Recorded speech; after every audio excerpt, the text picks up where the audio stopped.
Ailson Lino convida. Novidade e informação pra melhorar sua vida. Podcast Ailson Lino convida.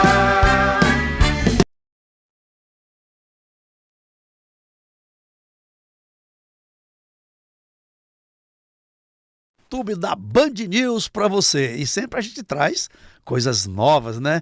Ou pelo menos aqui apresentada pela primeira vez. Pessoas contando as histórias que elas mesmas protagonizaram, né?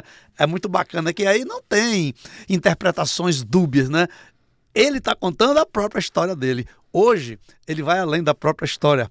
O convidado de hoje vai contar tudo, ou quase tudo, né? Sobre o rock baiano, rock brasileiro. Ele é DJ, produtor musical, é o cara do rock, Big Bros. Muito obrigado, meu caro. Obrigado, Ailson Lino, pelo convite para estar aqui hoje nessa entrevista. E é isso, vamos falar um pouco aí dos últimos 30 anos do rock baiano, aquele rock baiano que pouca gente ouviu, aquele rock baiano autoral, aquelas coisas que estão realmente no subsolo, no subterrâneo, no underground, pouca gente, o rock que pouca gente ouviu falar, mas que está aí mais vivo do que nunca, mais ativo do que nunca, produzindo mais do que nunca.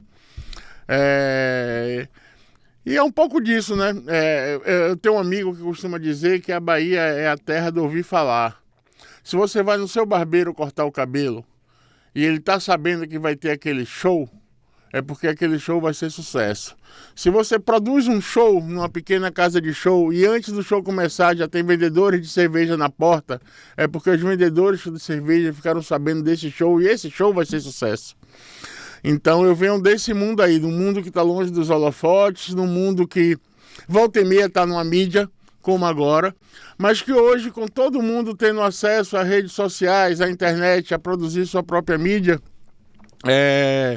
isso mudou bastante. A gente continua no subterrâneo, a gente continua fazendo eventos nas praças do Pelourinho, em casas do Rio Vermelho, em casas de Cajazeiras, enfim, em vários cantos da cidade, mas só quem gosta, só quem conhece, só quem está atento a isso, é quem frequenta, é quem está por dentro disso, na verdade. Você tem ideia, esse ano agora eu faço a 16ª edição do Festival Big Bands, que é um festival que eu já faço há 16 anos, como acabei de citar. Já teve o primeiro dia, que foi no dia 6 de junho, onde rolou ingressos esgotados numa casa de médio porte, na Greenhouse, lá no Rio Vermelho, enfim.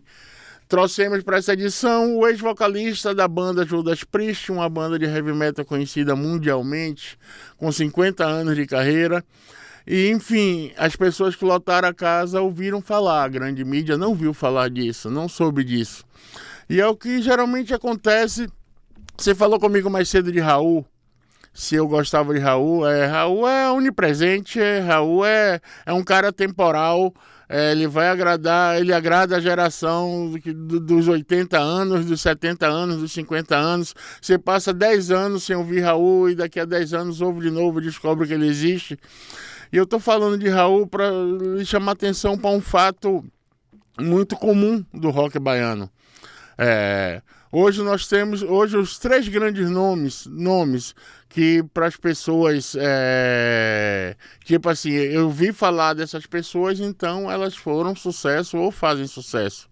Os grandes nomes do rock baiano é Raul Seixas, Camisa de Vênus e Pitty. O que esses 3 têm em comum? Os 3 saíram da Bahia quando a Bahia não cabia mais eles. Raul sai da Bahia quando o Cine Roma ficou pequeno para ele. Camisa de Vênus e Pica da Bahia quando Vila Velha, os Troca de Segredos, o Circo Relâmpago ficou pequeno para eles. Pitty vaza daqui para o Rio de Janeiro quando o Rio Vermelho ficou pequeno para ela. Agora eu quero aproveitar o Big Brother, você falou uma coisa que me veio inclusive uma frase da música do Raul com o Marcelo Nova do Camisa, né? Assim. Onde ele fala que eu vi o fim chamando o princípio para poderem se juntar. Então, o Raulzito e o Marceleza, que assim ele chamava, né? Saem da Bahia, porque a Bahia não cabia mais eles, e leva a Bahia. Aí eu faço um contraponto com Paulo Diniz, leva a Bahia em cada canto que eu vou, e depois volta para a Bahia, para o fim chamar o princípio. Sim. Ou os princípios chamar o fim para poderem se juntar. E foi nessa junção com Marceleza, do Camisa, que Raulzito fez os últimos 40 shows dele com a Panela do Diabo. E no dia 19 de agosto, né, Isso, de 89, um domingo, o Raulzito parte. Então, me veio só abrir esse parênteses com você. Ele disse muito claramente em Banquete de Lixo: eu vi o fim chamando o princípio para poderem se juntar. Que legal, muito bom. Mas outra coisa que eu vou te falar, você falou um dado aí que também me chamou a atenção. Desculpa eu ter te cortado Sem aqui. nada. Quando tem gente antes do show acontecer, porque aquele show foi anunciado, porque vai lotar. Exatamente. Isso é muito legal, esse dado, né? Então, É a galera, os vendedores ambulantes, Se a o galera... vendedor ambulante que não curte rock ficou sabendo e apostou que ia ter público naquele lugar para ele vender cerveja, pode ter certeza que o público vai aparecer. Que legal. Isso é assim até hoje com qualquer evento. Se você chega num lugar muito antes e já tem vendedores arrumando seu isopor, arrumando seus freezers, enfim, é porque aquele show foi muito bem divulgado e chegou até o ouvido dessas pessoas que muitas vezes nada tem a ver com aquele evento. Agora, meu caro Big Bros, vou polemizar um pouco aqui, Claro. se é que eu posso fazer Deve. isso, ou se é que o que eu vou te perguntar será polêmica. Na semana passada, na retrasada, dia 28 de junho, né? Os 80 anos do nascimento do Raulzito, Sim. né? E nesta semana agora, a semana do rock. Sim. Então, veio a calhar esse nosso programa, nossa entrevista, Sim, que já vai sim. pro ar na Semana do Rock. E eu percebo, não sei se é uma percepção única, né? Minha apenas, Big Bros, é que quando o Raulzito comemorou agora os 80 anos de nascimento, né? O nome do Raul, parece que deu uma chacoalhada nas rádios, no público. E Raul tocou demais nas rádios e nas redes sociais, e a galera falando, porque eu concordo com você, Raulzito agrada de 8 a 80. E a maioria das pessoas, até eu diria, dos jovens que curtem Raulzito, nunca viram Raulzito na vida, só em vídeo. Não é curtindo verdade. a época que o Raulzito estava vivo. Então o cara é eterno, pô. Mas mesmo assim, por que então só dá essa ebulição, esse quando tem essas comemorações, o nascimento ou a morte dele, que a galera vai pro Jardim da Saudade e depois as rádios param de tocar? Que sacanagem é essa, Cara, então, Big Bros? eu vou te dar um dado importante sobre isso, ó. A Bahia não explora o seu turismo cultural. A Bahia vive hoje exclusivamente do São João e do Carnaval. Do Carnaval. Você vê os Estados Unidos. Os Estados Unidos, o cara cruza a Rota 66, que é praticamente o país de ponta a ponta, para visitar Graceland, que é a casa de Elvis. O turista sai do Japão, um país onde Johnny Cash morou, nos Estados Unidos. Aqui, pela primeira vez, os gestores culturais começaram a pensar em um museu de Raul. Porque o museu de Raul aqui, em qualquer época do ano, o cara vai sair lá de São Paulo, o cara vai sair de Porto Alegre, o cara vai vir de qualquer outro país que ele esteja morando, sendo baiano, para visitar o museu de Raul. Não estou falando do Museu da Música. O Museu da Música, perto da grandeza de Raul, é muito pouco. Você vai lá e vê 10 minutos da história de Raul. Entende? Mas começaram a se falar nisso, em um museu, na casa Raul Seixas, na casa onde Raul Seixas morou, porque esse turismo cultural não é explorado. Como também o gringo, o turista do estrangeiro, o turista de fora, o turista fã de MPB cruzaria o planeta para ir na casa da Tropicália. Não estou falando só de Raul. Estou falando de um turismo cultural que atrai. Raul era para ter um dia municipal de Raul. Não precisava ser nem no dia da morte, nem no dia do nascimento. Podia se escolher qualquer data. Sim, concordo plenamente. E as pessoas iriam vir para esse dia. Porque Raul Seixas, o fã, que nada é uma abreviação da palavra fanático mesmo. Raul tem tantos fanáticos quanto os Beatles, quanto Bob Marley, quanto Elvis, quanto qualquer grande atração mundial falando a nível nacional. Você me fala aqui agora uma coisa que toda hora você está me trazendo insights, né? Sim. Que precisava ter um dia do Raul, uma casa do Raul, um museu do Raul. Porra, será que vai ser necessário, né? Alguém como Jorge Amado fez com a Bahia, com o Brasil, em Tenda dos Milagres. Ele precisou escrever Tenda dos Milagres para o mundo inteiro conhecer a Bahia. Então, o mundo veio para a Bahia sem a Bahia saber quem era ela, pô. Então precisou o Jorge Amado fazer isso, né? Conhecer a Bahia através de Tenda dos Milagres. Será que vai ter que ter um historiador, quem sabe você, escrever esse trem aí para quanto lançar pro mundo? tempo após a morte de Jorge Amado, ele ganhou um museu com o nome dele, na casa dele. Casa de Jorge Amado, né? A casa de Raul estava para ser demolida. Aquele morou Aquele com a morou família. Aquele na nasceu. Graça, na Graça ou lá embaixo? Aquele nasceu. Lá no Monte Serra. É da Cidade Baixa. Aquele nasceu. E já demoliram a casa do cara lá, velho? Não sei. Não sei. E o Plínio, pô, tá fazendo Não o quê, sei. Plínio? Vai deixar Pois demolir a é. casa que tu nasceu também, pô? Ué. Pois o Plínio é. tá aí. A dona Maria Eugênia já se foi, mas O Plínio é tá um aí, dos que pô. fez declarações, avisando do acervo, avisando disso tudo. Porque não é barato manter um acervo particular, como o Plínio faz até hoje, ou como outros fãs de Raul fazem até hoje com seus acervos pessoais. Então, é isso. É só uma questão de explorar muito mais o turismo da Bahia, Mas você além do Carnaval e do São João. Você não faz parte do Faz Cultura da Bahia, porque você não puxa essa bandeira, Eu né? não faço mais não, eu saí de E lá. quando você fez, por que você não puxou isso aí, meu caro Porque Big eu, Bros? porque eu faço cultura, a minha função lá era ser parecerista, era você me apresentar um projeto já com patrocinador e eu dizer se ele era apto a ser patrocinado pelo aquele patrocinador ou não. Eu não tenho essa função dentro do Faz Então Cultura. faltou alguém levar um projeto para fazer a casa do Raulzito e você viabilizar o projeto. E com um bom patrocínio. Big Bros. Isso. Lá é Big Bros. Por que você não fez isso, Big? Por causa das cotas, é, Big? Eu não tenho, velho, eu não tenho, falando sério, eu não tenho sapiência nessa área, não é minha função. Eu tava escrevendo meus edital para Vocês estão ouvindo o Big tá falando lá? Big, você quer vir pra cá participar com a gente? Não, tô de Não quer não? Vem cá. Olha aí, deixa eu lhe falar. Falar um pouco de mim, para dar esses insights. Eu comecei produzindo alguns shows de heavy metal no começo dos anos 90. Heavy metal baiano. Uma dessas coisas que eu lhe falei que está no obscuro, que está no underground, que está no subterrâneo, mas que, como eu falo mais uma vez, o dia que os gestores públicos da cidade, seja do estado ou da prefeitura, perceberem e tiverem noção que toda música produzida na Bahia é música baiana, não importa se é Timbalada, se é o Olodum, se é a Red Hunter, se é o Mystifier. Bandas como a Mystifier anunciaram hoje uma turnê na Europa de 12 shows. Portugal, Suécia, Espanha, enfim. Essa banda é baiana. Essa banda é baiana. Quando ela vai e pisa no palco lá na Suécia, ela diz assim, nós somos o Mystifier da Bahia. Igual o Olodum quando pisa em qualquer palco do mundo.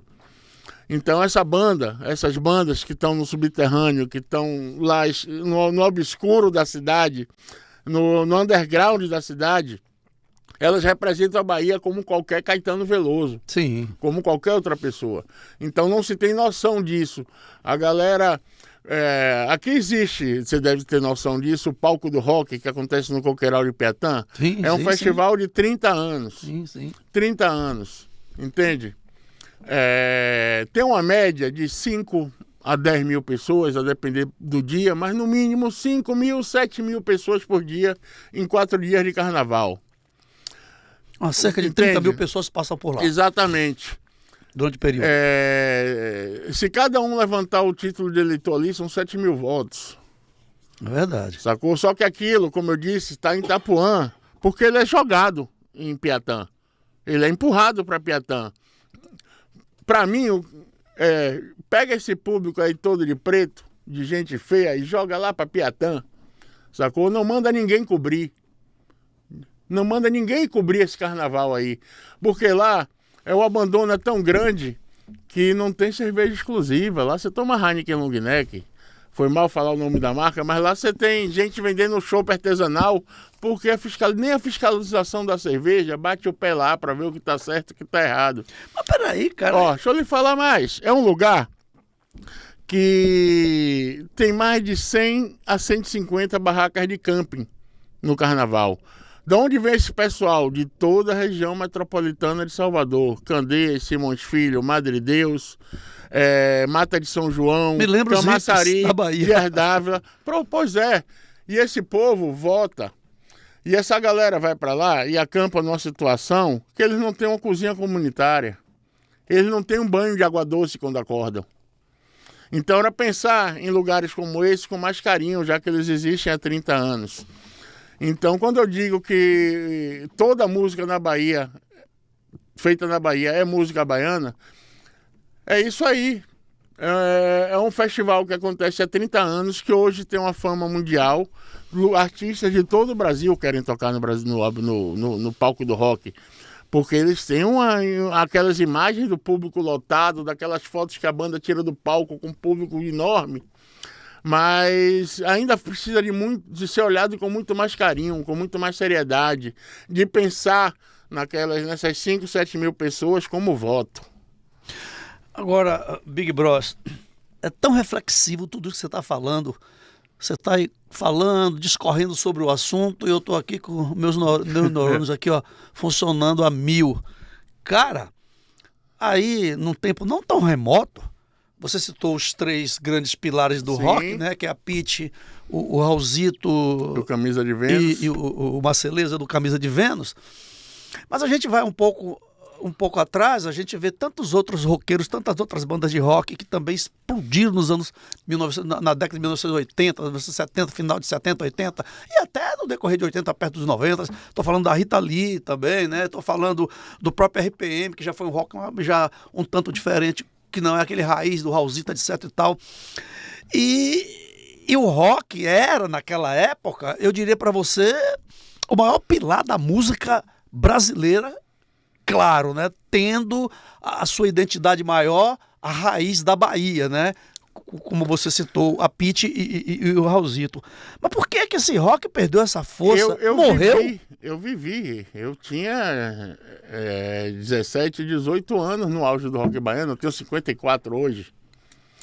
E eu estava no auge da minha adolescência, quando o rock brasileiro fez sucesso. Paralamas, Titãs, Legião, Plebe Rude, todo esse povo.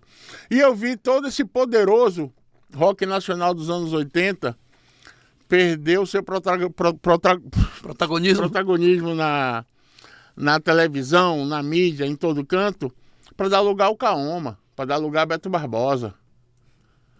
O rock é tirado de cena. O cara vem lá do Pará. Tá, o rock é tirado de cena e diz que a onda do momento era lambada e a galera foi atrás. Mas se você ver uma coisa, ó, todas essas bandas que eu citei aqui agora, fora o Legião, estão tocando ainda.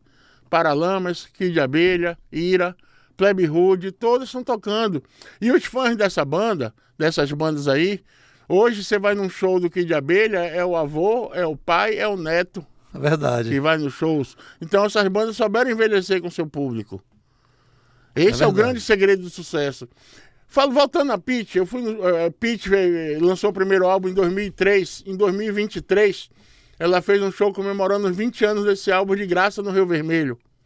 Olha só, a sacada dela, o envolvimento, a responsabilidade, o carinho com o público dela. Em 2017, eu fui ver um show dela na Concha, lotado.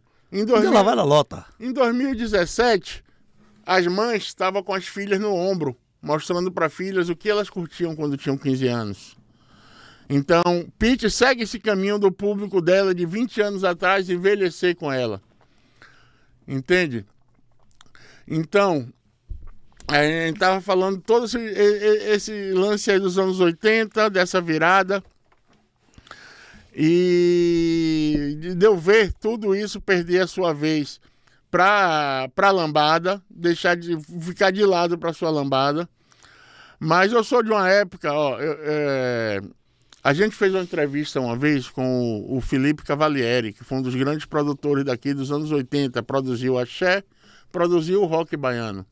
E ele fala uma coisa muito lúcida nessa entrevista, que ele diz o seguinte, ó, quando a gente estava construindo a cena da Bahia, a cena musical da Bahia nos anos 80, com Luiz Caldas, com Sara Jane, com J. Morbeck, com todo esse povo que começou o axé music mesmo, com Cheiro de Amor, com todo esse povo que começou a axé music mesmo, junto com essa galera que a gente estava promovendo, tinha ali a banda Utopia, Cabo de Guerra, Elite Marginal, Cravo Negro, Treblinka, tanto é que os 2 registros em vinil dessa época, que é o Rock Conexão Bahia, é uma produção praticamente independente, se não me engano, lançada pela WR.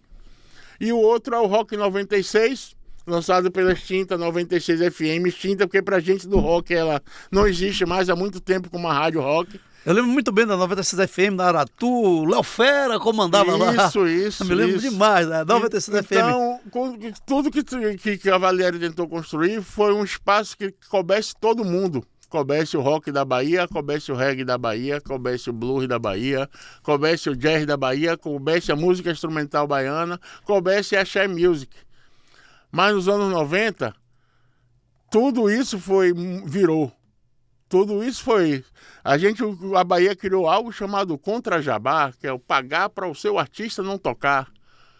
Durante os anos 90 inteiro, até aí a virada de 2000, a gente não tinha uma opção de rádio que não fosse axé ou música baiana. A gente tinha o quê? TVE, talvez... Entende o que eu estou falando? Claro, a gente vai... Os 10 anos o El Chan fez sucesso durante 10 anos absolutos. Lembro bem. Cada disco deles era uma multidão. E isso foi um domínio que fez muito mal para a Bahia. Tanto é que eu não acho estranho hoje o sertanejo está tomando forró para ele. Então a gente está provando do mesmo remédio. A gente deixou o que a Bahia tinha para trás. A gente abandonou o artista raiz da Bahia. Então hoje está todo mundo provando do próprio remédio. Todo mundo aprendeu a trabalhar. Quando você pega bandas como Calypso, Calcinha Preta, você acha que essas bandas aprenderam a trabalhar daquele jeito aonde? Quem era que dominava esse mercado? Então, a gente está provando do próprio remédio. As pessoas aprenderam a trabalhar como o baiano trabalhava. Como a cruel indústria da axé music trabalhava. Você acha, Big Bros, que vai haver um reviravolta aí, as pessoas vão fazer uma repaginação, uma releitura do rock brasileiro, sobretudo o rock baiano, ou ele vai continuar aí nessa resistência como você, como o André do Clube dos Bons Sons, que aqui teve há um tempo atrás, né? Sim. Essa resistência vai estar na mão de poucos, como você, como o André e como tantos outros que abraçam essa causa e levam um peso bem maior do que a capacidade. Eu falo no que tange as rádios voltar a tocar, o público começar a curtir. Porque é que eu vejo, meu caro Big Bros? Essa juventude que curtiu o axé nos carnavais baianos, que hoje curte o sertanejo, eles não conhecem. Daqui a pouco eles não sabem mais o que é o rock baiano. Ele não tem mais a convivência que nós tínhamos e que alguns ainda mantêm. E vai se distanciando cada vez mais essa possibilidade do rock voltar, assim como os vinis estão querendo voltar em detrimento das plataformas. Sim. Será que o rock vai estar para o vinil, volta, mas não volta, como o CD, sei lá, a mídia vai estar para as plataformas de streams, essas coisas? Cara, hoje com rede social, com TikTok, com Spotify... Não tem mais quem comande a música. A música não tem mais comando. Você ouve o que você quer. Você não precisa mais de ter que ligar uma rádio e esperar tal hora para ouvir a sua música. Você vai simplesmente no Spotify, procura ela e ouve. Você vai simplesmente no YouTube e procura ela e ouve. Mas que não conhece o rock, como eu lhe falei, não sabe nem o que procurar. Como eu lhe falei, eu sou de uma geração... É bom você falar de vinil, porque eu tenho uma loja de vinil. Eu ainda lanço vinil até hoje. Eu tenho uma gravadora e eu lanço algumas dessas bandas que eu estou lhe falando. Mas o que eu vou lhe citar agora é um discurso que eu faço sempre na loja. Quando alguém chega e diz que vinil hoje está caro. Eu digo, meu amigo, eu tenho 54, nos anos 80, quando eu comecei a minha coleção de vinil, o vinil era caro. Era preciso o cara ter muito dinheiro para ele chegar na loja, naquele disco, na modinha, e ele sair de lá com 5 discos. A galera comprava um. Olha, eu era adolescente, estava começando a trabalhar, eu me lembro que todo mês... eu tirava um pouco do meu salário para comprar um LP, no máximo 2. E esse um LP você ia ouvir o mês inteiro, porque você não tinha outra opção além da rádio. Exatamente. Você não tinha YouTube. Exatamente. O que acontecia era que outro amigo meu tinha comprado outro LP que eu queria ouvir também, e eu gravava uma fita com ele. Isso.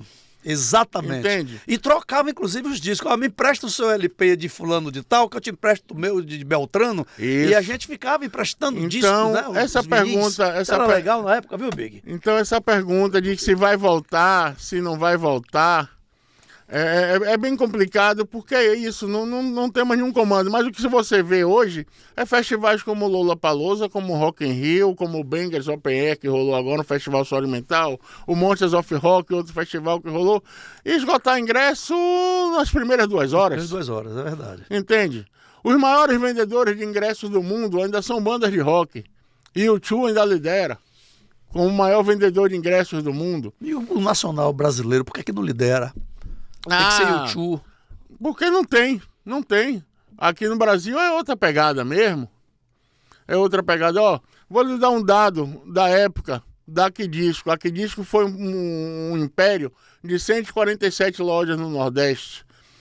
E eu tive sorte de trabalhar em loja de vinil. Meu primeiro emprego foi numa loja de vinil em 91. Foi no Bazar Musical, que ficava no Orixás Center. E acompanhei muito vendedores de discos de gravadora. E já nos anos 80 e 90, naquele auge do rock, a venda de rock para o Nordeste representava 5% do Brasil inteiro. Deixa eu abrir um parênteses para falar, Sim. para fazer uma coisa aqui que é do fundo do meu coração. Você era da época dos vinis e trabalhava, então, com certeza, se não ouviu falar, mas conheceu Dick Jones, nosso saudoso Dick Jones, que nos deixou. Eu não lembro. Dick Jones foi um dos maiores vendedores de discos, né? Trabalhando na Som Livre, trabalhava nessas Sim, representante das grandes gravadoras. Mas um cara como Dick Jones, provavelmente, ele vendia diretamente pra Modinha, pra Aquidisco, pra Sandisco, Isso, é isso mesmo. Ele é conhecidíssimo. Ele já ia nos grandes, ele não ia numa lojinha pequena de rock. Nos deixou há Sim. 40 dias e eu tenho assim uma grande saudade. Não fui amigo dele, eu sou amigo dele, onde quer que ele esteja. E olha só, e tenho muita saudade. Já nessa época aí, Ailson, vamos dizer que Dick Jones fosse na Bazar Musical, que era uma pequena loja que trabalhava só com rock. Como tudo hoje, quando você quer tirar um MEI para vender cachorro-quente, você é tratado como se estivesse abrindo uma McDonald's, o imposto é o mesmo. É o mesmo, é verdade. Então, quando o cara ia numa loja pequena como essa, representando, vamos lá, Eldorado, a Som Livre, e eu dizia, porra, mano, só me interessa os LPs de rock, porque aqui eu só vendo rock. Mas para você comprar rock, você vai ter que levar esses daqui de Caetano junto, você vai ter que levar esses. Então era assim. Não era muito diferente. Cara, isso tá me dando tanta saudade, Big Bros. Que nós somos da mesma faixa etária. Eu sou um pouco mais velho que você, eu tenho 63, você tem 54. É uma década de diferença, não faz tanto. Eu vivi coisas do rock, como você viveu também, enfim. O que é que acontece? Me dá uma saudade agora, me deu uma lembrança, cara. Como eu falei pra você que todo mês eu tirava uma parte do meu salário para comprar ou no máximo 2 LPs. Depois apareceram os Dick Jones da vida, que eram representantes das grandes gravadoras. E aí eles faziam, olha que barato, eles faziam uma equipe de vendas, né? Eu me lembro pra caramba, o cara trazia uma mala, tipo assim, com 50 LPs, né? O peso que ele pudesse carregar. E esses caras saíam nas empresas, nas lojas, não na loja de disco, qualquer lugar, no comércio como todo, vendendo os LPs. Aí a gente comprava, eu que só podia pagar 1 ou 2 a cada final de mês, aí eles abriam para vender pra gente com cheque pré-datado, cara. E aí eu comprava 5, 6, né, e dava um cheque pré-datado. Cara, imagina, eu chegava em casa final de semana, eu não saía. Eu ficava o dia inteiro do final de semana ouvindo esses LPs e falava pra todo mundo, cara, eu comprei LP tal, LP tal, LP tal. É só um registro aqui, uma saudade que me deu aqui, uma nostalgia. Quem viveu isso, que era a mesma emoção de, por exemplo, você ia na locadora na sexta-feira, porque só devolvia o filme na segunda. O filme na segunda, comprar os pacotes, é verdade. Entende? Ainda tinha que rebobinar pra não pagar multa. Exatamente. Ô, Big, isso não é do seu tempo não, Big. Você é neném. Essa aqui é... o buraco é mais embaixo. Olha, eu comecei com um negócio de DVD. Isso hoje eu vi uma matéria muito interessante na BBC, que é o interesse da nova geração em revistas impressas.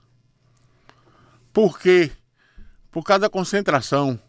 O cara compra uma revista hoje, ele vai na banca e compra Rolling Stones, a revista de música que existe até hoje, que fala dos novos lançamentos do mercado, das sensações do momento, do que vai acontecer, do que não vai. Mas por que ele está se interessando pela revista?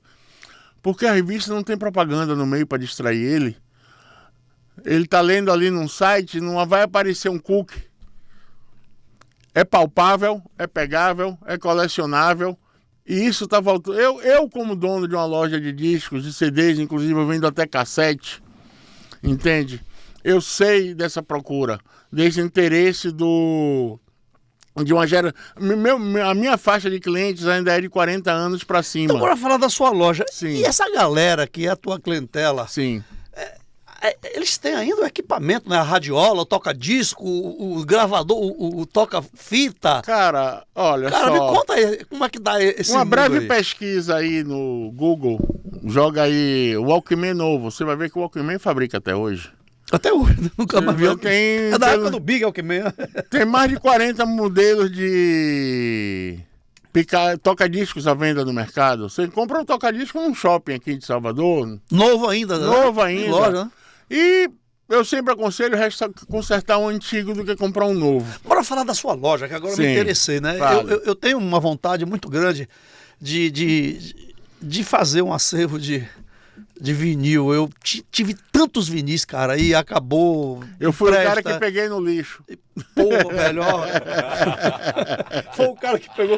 Mas os meus não serviram, tá tudo arranhado, porra. Você não vendeu, tá tudo arranhado. Ô, Big Bros, rapaz, esse negócio me emociona até, né? Eu acabei perdendo. Um dia desse eu tava revirando uns baús lá, falando em Raul, tava revirando meu baú. Encontrei alguns LPs, alguns compactos simples, outros duplos, lembra que Sim, tinha? claro. Mas, pô, eu falei, que porcaria isso aqui, não tem mal de tocar. Eu acho que eu dei pra alguém, joguei fora. Olha que maluquice eu fiz. Pode ter jogado uma pequena fortuna fora. Pois é. E hoje, cara, eu tenho uma vontade de voltar a colecionar essas coisas. Então, lá no seu bazar, vamos falar do seu bazar, né? É uma espécie de sebo, né? Sim, é um sebo. É um sebo do vinil, vamos dizer assim. Você tem lá tudo do rock, tudo Quem dera. dos anos 70, 80, tudo que eu falo assim, uma boa Não parte. tem, ó. O que eu posso lhe dizer é que não existe mais uma loja hoje segmentada. Não dá para ter uma loja só de rock e viver só do cliente do rock. Eu tenho que ter lá MPB, eu tenho que ter lá bolero, eu tenho que ter lá reggae, eu tenho que ter lá jazz, eu tenho que ter lá heavy metal, eu tenho que ter lá punk, eu tenho que ter lá Beatles, eu tenho que ter um pouco de tudo. Você tem a Uma loja. coleção do Roberto Carlos. Cara, ó, vou lhe dar uma triste notícia. Roberto Carlos é o seguinte, nesse mundo de hoje, quanto mais sucesso o cara fez, mais disco ele vendeu, menos o disco dele vale.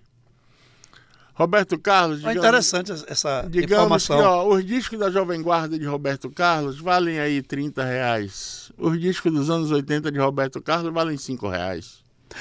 Ô, Big Bros, que informação interessante. Mas me diga, você O trabalha... sucesso do vinil é o fracasso comercial. Pois é, rapaz, é um fracasso comercial, olha só. É. O que você faz? Por você trabalha com um produto que é difícil repor. O que você faz para você ter Cara, hoje, produto ó, para vender?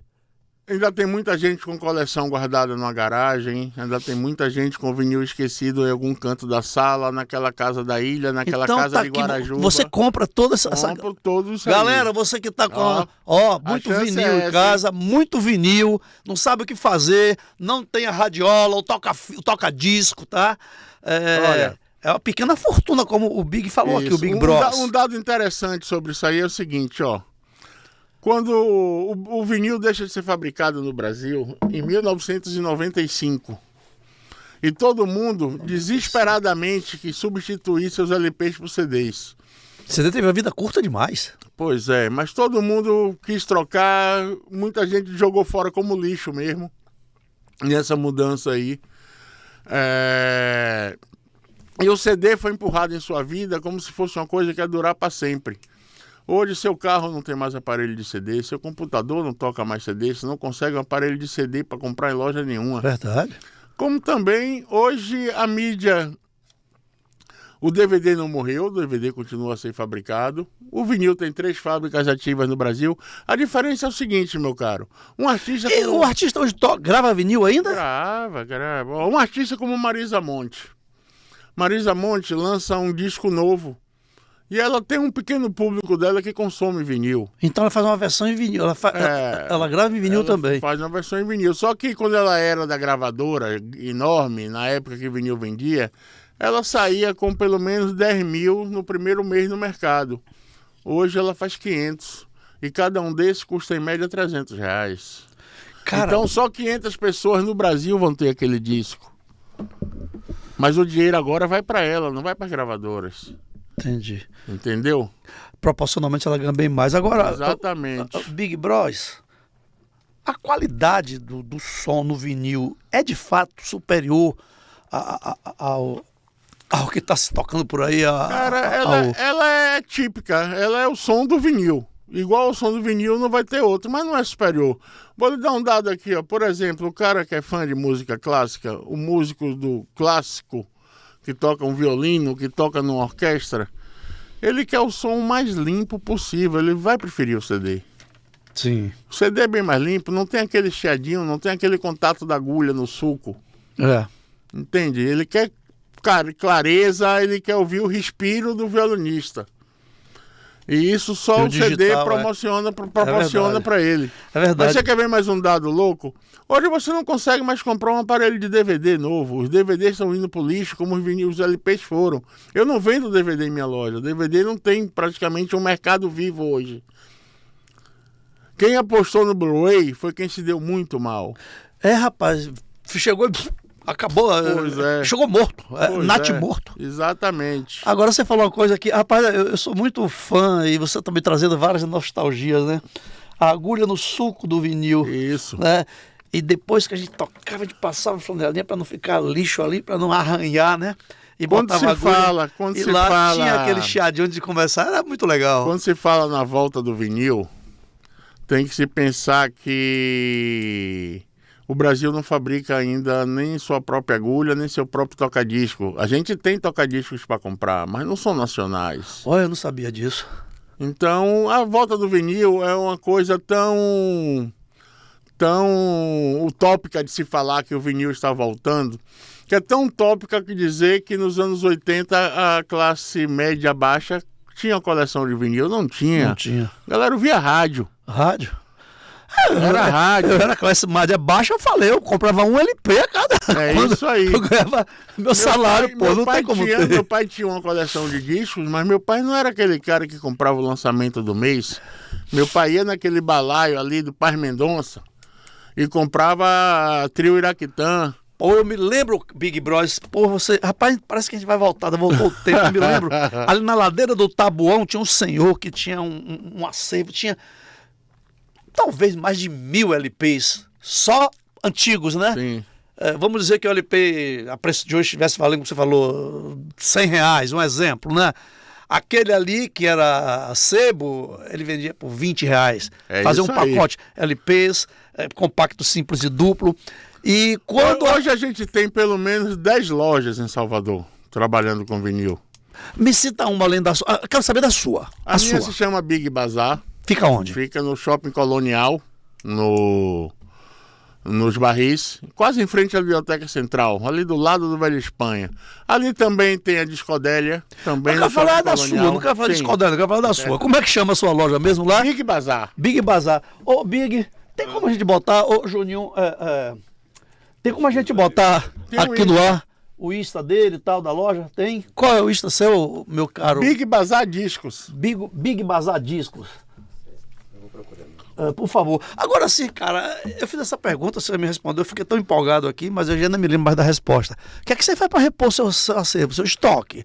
Cara, como eu te digo, ó, todo mundo que vai na loja, que olha o disco, eu digo, olha, é peça única, eu não sei quando vai aparecer de novo.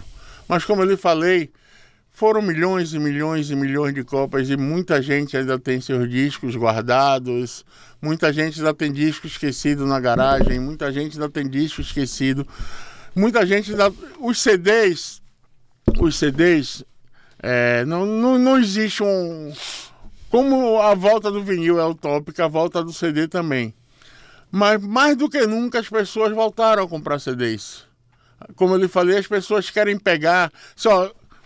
Você não identifica mais o seu artista pela capa do disco dele, porque senão ele não tem mais isso. É verdade. Cara, e era assim, porra, era uma vitrine, meu caro Big Bros. A capa do CD E o encarte, tinha pô? o encarte, Nós cara, passamos tinha do aqueles forró. álbuns, o encarte. Passamos do forró. Você se lembra da capa do disco novo de Ademário Coelho? Nem Não da, tem. nem da cara de Ademário Coelho, que ele mudou pra caramba agora, tá outra tem, Ademário, pois é, entendeu? entende? Olha aqui, ó, onde é que você tá aqui, ó, já. Ó lá. Big Bazar Discos. Tá rindo, né, Big? Mas mudou, pô. O cara é diferente agora, fez lá umas bacana, ficou bastante diferente, ficou atual, tá certo, eu também fiz, pô. Tudo isso aqui embaixo é disco. Caramba, velho. E eu me lembro também, o Big Bros, olha que coisa, eu tô voltando aqui ao tempo, tô no tempo. Eu ia pras lojas ali no Iguatemi, na rodoviária, pra pegar o fone, né? Sim. Então, eu não tinha o disco, eu não tinha dinheiro pra comprar, eu ouvia aquela porra lá, eu botava o fone, ficava ouvindo na loja de disco. A juventude tudo fazendo isso, toda fazendo isso, era muito legal na época. Eu tenho amigos de 30 anos que eu conheci em lojas de disco, porque eu tinha um roteiro que eu fazia na minha final de adolescência, no meu começo de vida adulta. No centro da cidade, você tinha lojas específicas e segmentadas, como eu lhe falei, que trabalhavam só com heavy metal, só com punk, só com rock. Lojas como a Coringa, a Maniac, a Cola Mesma, a Caia Discos, Mutantes, Bazar Mercúrio. Então, final de tarde, final de aula, uma sexta-feira, a gente se obrigava a fazer esse roteiro. Era nas lojas que a gente viu o cartaz sabendo que ia ter um show da banda de metal da Bahia. Verdade. Entende? Então, era um ponto de encontro. Galera! Um ponto de encontro não era um grupo no Zap, era ao vivo. Era ao vivo.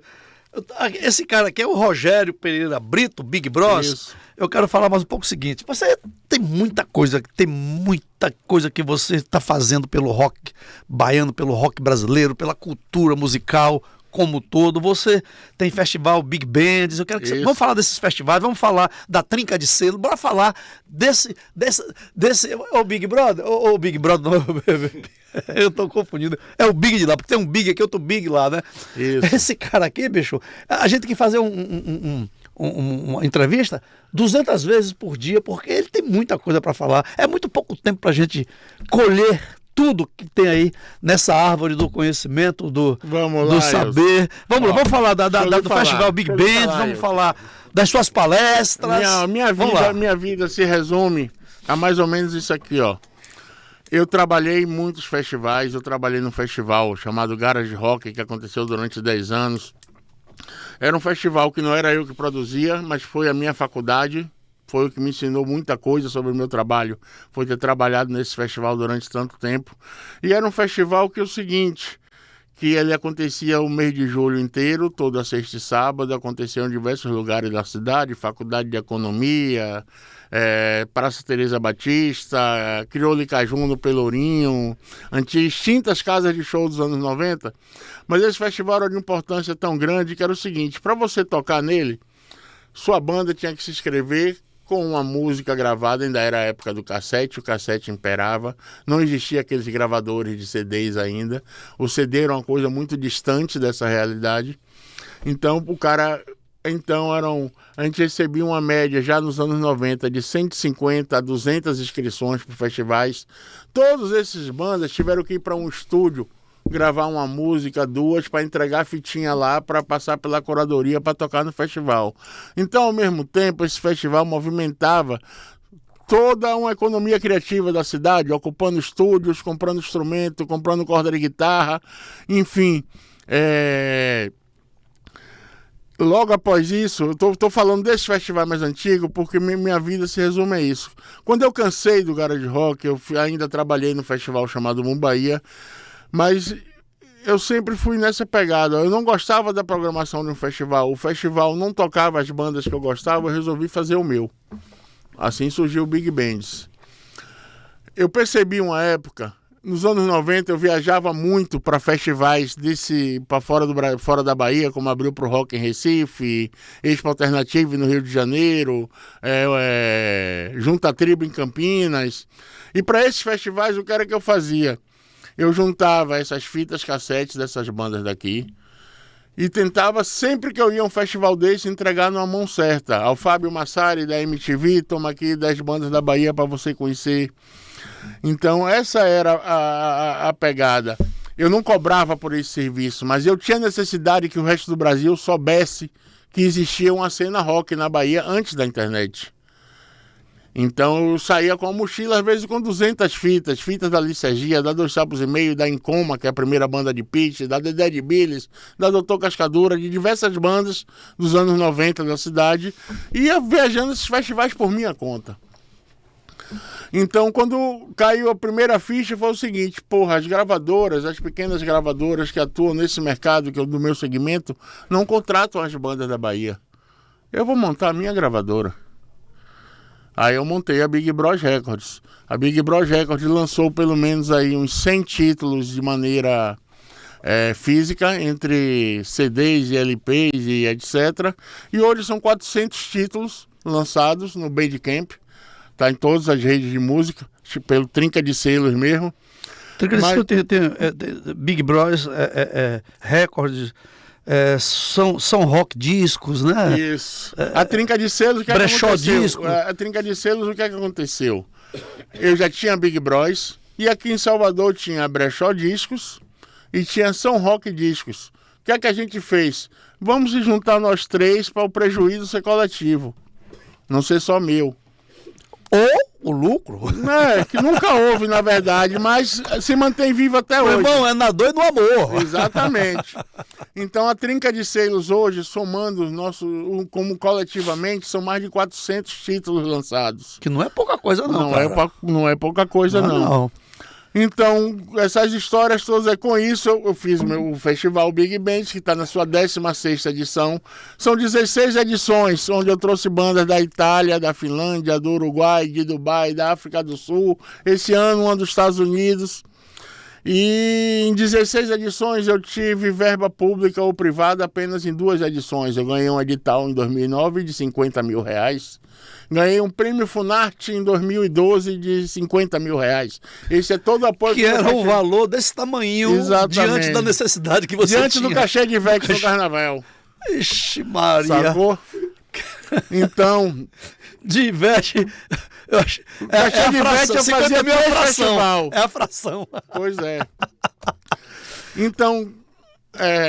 e durante essa história toda, hoje, o ano passado, em 2023, eu fiz 30 anos comprovado de produtora, desde os meus primeiros shows de metal nos anos 90, passando pela gravadora, passando pelos festivais, passando por todas essas aventuras aí que eu lhe contei, e sempre houve uma cobrança muito grande e umas tentativas também de... Você precisa lançar um livro. Eu fiz, vai sair, velho, mas eu ainda tô vivo. Deixa eu, vai que eu lanço um livro agora e ano que vem eu faço uma coisa mais importante ainda. Mas não é só autobiografia não, pô, é um livro com a história do rock. E apareceu diversos convites de gente interessada em fazer esse livro, tentativas e erros, e ele não aconteceu. E houve também algumas tentativas de fazer um documentário sobre mim. Entra você, Big, aí, ó. O documentário. Vamos fazer esse documentário. O que é que tá faltando? Já tá rolando. Coisa pra fazer, tô de boa aqui. Já tá rolando. Aí o que aconteceu? Depois de toda essa tentativa de erro, de eu ir gravar depoimentos e esses documentários pararem, porque é o seguinte, eu sempre fiz tudo isso que eu tô lhe falando aqui, gravadora, festival, eu sempre fiz sem dinheiro. Eu aprendi a fazer sem dinheiro. Eu aprendi como fazer. Para fazer esses festivais eu fiz rifa, eu fiz campanha na internet, eu fiz todo tipo de coisa para que esses festivais acontecessem. E depois de tantas propostas de alguém querendo fazer um documentário, de alguém querendo fazer um livro, no começo desse ano, um diretor como documentarista, Neil Mustafa, meu amigo, chegou para mim e fez, velho, eu quero fazer um documentário sobre sua pessoa. Eu fiz, você tá maluco, velho? Eu tô vivo ainda. Eu não vou produzir eu mesmo um documentário sobre mim. Ele fez, não é você. Quem vai fazer sou eu o documentário.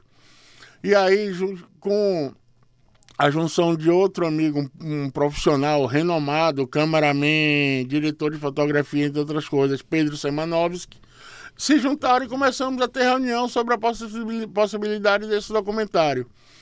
Então, tem mais ou menos uns 5 ou 6 dias que nós lançamos a campanha do documentário Opa! na Catarse. O documentário está rolando, muita gente já contribuiu. Eu descobri que muita gente gosta de mim mesmo, pelo menos 34 pessoas até agora. Mas está rolando. 35. Isso, está rolando. E vai sair o documentário nominado de Bahia, Underground Bahia, a saga de Rogério Big Bros. Enfim, e por que eu vi a possibilidade desse documentário sair?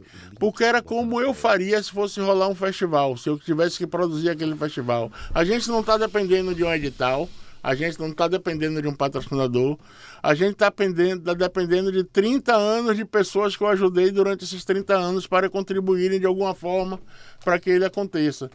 Em 5 dias a gente já chegou a 16% do desejado, é um número potente. É bom pra caramba, 5 dias, pô. Enfim, e me fazer topar foi isso. Era um cara, o documentarista, eu já era fã, é um cara que eu sinto como referência, por quê? Porque o Ney Mustafa foi de uma banda punk daqui, formada em 1984, chamada Dever de Classe. E tem 2 bandas aqui na Bahia que elas são muito importantes para tudo isso que eu estou falando aqui. Uma delas é a Dever de Classe, a outra chama-se Crânio Metálico. Um era de heavy metal, outra é uma banda punk. Sem essas 2 bandas, talvez a gente não tivesse tendo essa conversa aqui hoje. Porque tudo que aconteceu depois para o punk baiano, para o hardcore baiano, para o heavy metal baiano, foi por conta do pioneirismo dessas 2 bandas. Então, quando o convite veio desse cara, eu fiz um cara que sabe exatamente o que é que eu estou falando. E se a gente quiser expandir, aliás, a gente quer expandir essa ideia, e não só essas pessoas que te conhecem, qual é o seu trabalho, como você falou, há 30 anos, há 30 e tantos anos, mas, sobretudo, principalmente essas pessoas novas agora, que estão começando a conhecer o teu trabalho, a conhecer você, através aqui desse nosso podcast, e queira aí se filiar junto a essa campanha. Por exemplo, você falou que tem 34 pessoas, você já tem 35. Isso. Eu sou próximo, tá certo? Eu quero que tenha o 36 e o 37. Como é que a gente vai fazer para embarcar nessa também e comprar essa ideia? O Instagram está no ar, a campanha está rolando, aí a Catarse, mas tem o Instagram também, que chama-se Bahia Underground. Evidentemente que é qualquer valor. A gente que se. Acho que o mínimo é 20, se eu não me engano. Se tiver 1 milhão, pode doar. Se quiser, tem 50 mil, pode doar. Eu estou descobrindo que gostam de mim aí. E você está acompanhando essa última. São 6.077 apoiadores. São 6 mil reais. 6 mil reais, está lá os reais. São 34 pessoas. O total é o que a gente pede para realizar. 37.361. Galera, você que é fã do rock e gosta dessas ideias, dessas histórias, rapaz, é muito pouco que precisa para fazer esse documentário. 37 mil, pô, já tem ali 16% já, pô, é muito pouco, é um tapa. Vamos lá, entra nessa briga e esse documentário vai servir muito pra gente, pra gente fazer, reviver, rever. Memória, entendeu? Conhecer, os que não conhecem, vai conhecer, os que conhecem, vai reviver, vai ter uma memória, uma nostalgia, que gente sem história não existe, pô. Então a história é uma possibilidade, uma oportunidade de você que gosta do rock conhecer a história do rock por dentro, por quem viveu, por quem fez, por quem produziu. Tá aí, vamos comprar essa briga aí, vamos fazer com que esse documentário saia, tá, galera? Vamos ajudar. Você quer ver uma coisa, Wilson? Quando me perguntam hoje, assim, eu encontro muitos amigos de muito tempo atrás na rua, e é comum você encontrar gente que se afastou da cena do rock, que não anda mais, que enfim, teve filho, e aquilo que era divertido para ele com 25 anos, hoje com 55 não é mais divertido. Mas eu encontro muito essas pessoas ainda na rua.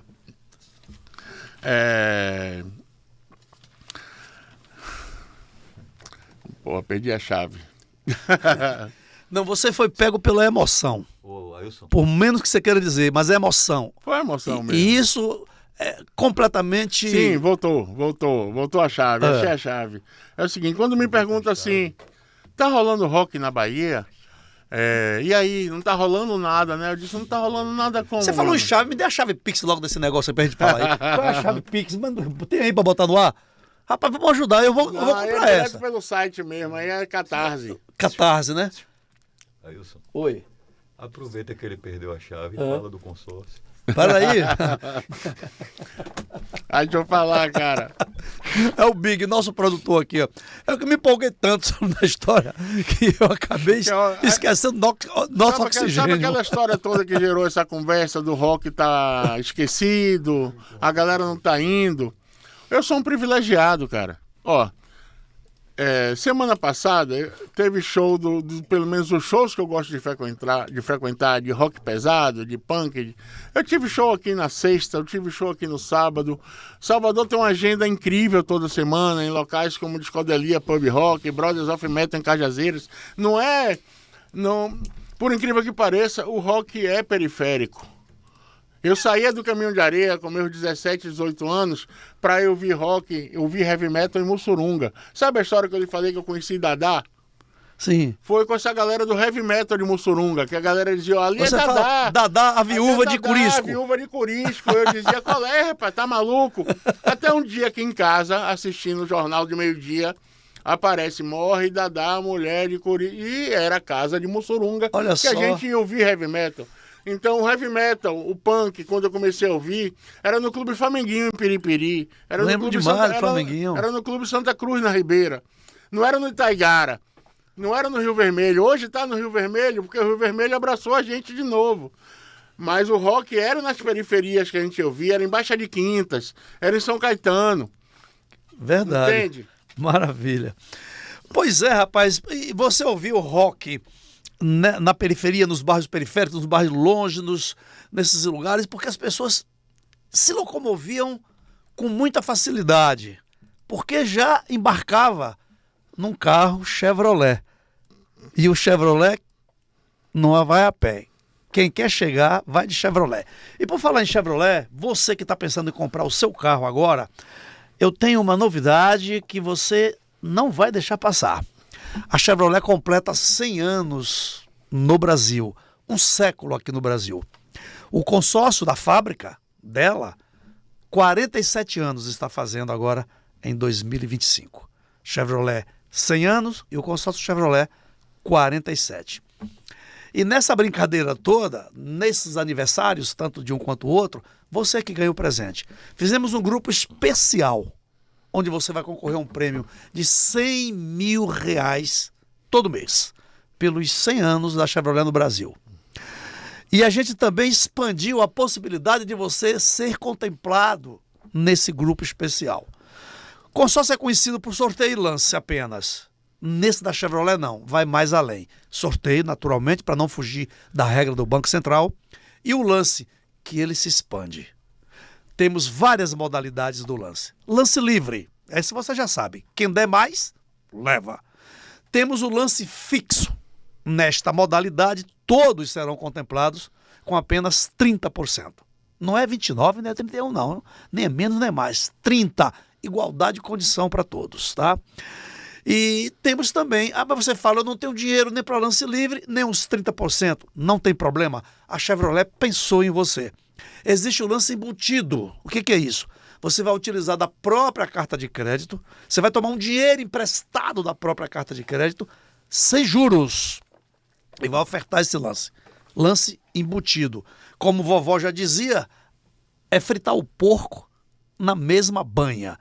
Você precisa de um carro de 100 mil, você pode fazer a carta de crédito de 115 mil e esses 15% você utilizar como lance, juntar com o que você já tem, potencializar mais o seu lance, a sua possibilidade de ser contemplado. E se você tiver um carro, não importa modelo, não importa o ano, a gente aceita também como lance, no todo ou em parte. Exemplo, o seu carro vale 50 mil, você quer comprar um de 80. Mas você não quer dar os 50 mil todo que vale o teu carro, você quer dar apenas 30 mil. É possível. Os 20 você leva como troco após a contemplação. Detalhe, chave vai e chave vem. Você só entrega o teu carro seminovo após contemplado e recebimento do carro novo, ok? O seu seminovo como novo, tá?